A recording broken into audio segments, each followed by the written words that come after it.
வணக்கம். நான் வசந்தி. கொஞ்சம் சமையல் கொஞ்சம் தகவல்ல இன்னைக்கு நம்ம ரொம்ப சத்தான சோள மாவில் ஒரு இனிப்பு போண்டா எப்படி செய்கிறது நம்ம பார்க்கலாம். முதல்ல ஒரு சிறிய கிண்ணம் நிறைய நான் சோள மாவு எடுத்திருக்கேன். இது சோளம் வாங்கி காய வச்சு அரைச்ச மாவு. பச்சரிசி மாவு ஒரு பாதி கையளவு கொஞ்சமாக போட்டுக்கலாம். அதில் அந்த மொறுமொறுப்பு தன்மைக்காக.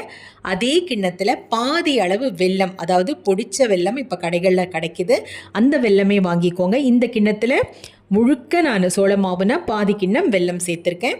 சோடா மாவு ஒரு அரை தேக்கரண்டி, சிறிய தேக்கரண்டியில் அரை தேக்கரண்டி எடுத்து கொஞ்சமாக தண்ணி சேர்த்து கைகளால் இப்படி தேய்ச்சிட்டு நம்ம சேர்ப்போம். அப்படியே நீங்கள் சோடா மாவு சேர்க்குறத விட இந்த மாதிரி நம்ம சேர்த்தோம்னா தான் நல்ல போண்டா ரொம்ப மிருதுவாக பொசு பொசுன்னு ரொம்ப நல்லாயிருக்கும்.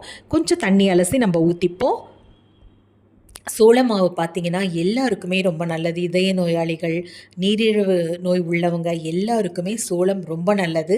அதுவும் இந்த இனிப்பு போண்டா மாலை நேரத்தில் குழந்தைங்க பள்ளிக்கூடம் விட்டு வந்த பிறகு ஒரு சத்தானது கொடுக்கலான்னு நினைக்கும் பொழுது இது ஒரு நல்ல ஒரு போண்டாவாக இருக்கும். நல்ல ஒரு சத்தான சிற்றுண்டியாக இது கட்டாயம் இருக்கும். நல்ல பஜ்ஜி மாவு பதத்துக்கு நம்ம இதை கலந்துப்போம். கைகளால் நல்லா கலந்து அரை மணி நேரம் தட்டு போட்டு மூடி ஊற வச்சுட்டு அதுக்கப்புறமா நம்ம போண்டாவாக பொரித்து எடுத்துக்கலாம். நம்ம ரொம்ப மிருதுவாக வாயில் வச்ச உடனே கரைஞ்சிரும்.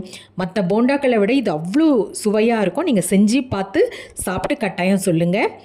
நல்லா கலந்து விட்டுட்டு கொஞ்சம் நேரம், அரை மணி நேரம், எப்போவுமே நான் சொல்லியிருக்கேன் இல்லையா, அரை மணி நேரம் ஊற வச்சுட்டு செஞ்சோம்னா ரொம்ப நல்லாயிருக்கும். சிறிதளவு எண்ணெய், நான் அரிசி தவிட்டு எண்ணெய் தான் நான் சேர்த்துருக்கேன். உங்களுக்கு என்ன எண்ணெய் பிடிக்குமோ அதை சேர்த்துக்கலாம். போண்டாக்களாக இளந்தீயில் வச்சு நிதானமாக, ஏன்னா உள்பாகம்லாம் நல்லா வெந்து வரணும் இல்லையா, அதனால் எண்ணெய் காய்ந்த பிறகு இளந்தீயில் வச்சு இந்த மாதிரி போண்டாக்களாக போட்டு எடுத்துக்கோங்க. கொஞ்சமாக எண்ணெய் சேர்த்தே பண்ணுங்கள். எண்ணெயை வீணாக்க வேண்டாம். நல்லா கலந்து விட்டுக்கோங்க. சோளம் பார்த்திங்கன்னா நவதானியங்களில் சோளம் ரொம்ப முக்கியமானது, அந்த 9 நவதானியங்களில். அதனால் கட்டாயமாக இது நம்ம உணவில் நிறைய நம்ம சேர்த்துக்கணும். சோளம்னா அந்த சிறிய சோளம் இருக்கு இல்லையா, முத்து மாதிரி இருக்கும் இல்லையா, அந்த சோளம் நான் சொல்கிறேன். நான் இதை நல்லா நிதானமாக கலந்து 2 பக்கம் திருப்புவோம். மறக்காமல் என்னுடைய காணொளியை பதிவு பண்ணுங்கள். பக்கத்தில் இருக்க மணி மீது அழுத்துங்கள். நம்ம எத்தனையோ போண்டாக்கள் செய்வோம் வீட்டில், கோதுமை போண்டா, அரிசி மாவு போண்டா. ஆனால் இந்த போண்டா எல்லாத்த விடமே அவ்வளோ மிருதுவாக இருக்கும். நீங்கள் செஞ்சு பாருங்கள், உங்களுக்கே தெரியும். நல்லா 4 பக்கமாக நல்லா திருப்பி விட்டு நம்ம எடுத்துப்போம். இதில் நிறைய நார் சத்துக்கள் அடங்கியிருக்கு. உடலுக்கு அவ்வளோ நல்லது. செரிமானமும் நமக்கு தொந்தரவு இருக்காது. ரொம்ப சுலபமாக நமக்கு செரிமானமாகும்.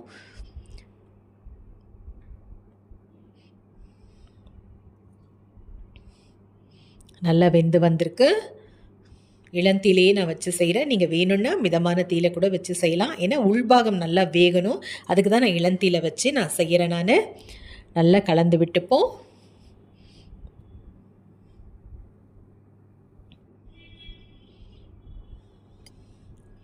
வெந்தாச்சு. இப்போ நம்ம இதை எடுத்துருவோம். அதனுடைய நிறம், அந்த சுவை அவ்வளோ நல்லாயிருக்கும். வாயில் வச்ச உடனே கரைஞ்சிடுற மாதிரி இருக்கும் இந்த போண்டா. அவ்வளோ சுவையாக இருக்கும் சோள மாவு போண்டா. ஏற்கனவே நம்ம சோள மாவில் புட்டு செஞ்சுருக்கோம். இன்னுமே நிறைய செய்யலாம். வரும் காணொளிகளில் பார்க்கலாம். கட்டாயம் செஞ்சு சாப்பிடுங்க. நன்றி, வணக்கம். மீண்டும் சந்திப்போம்.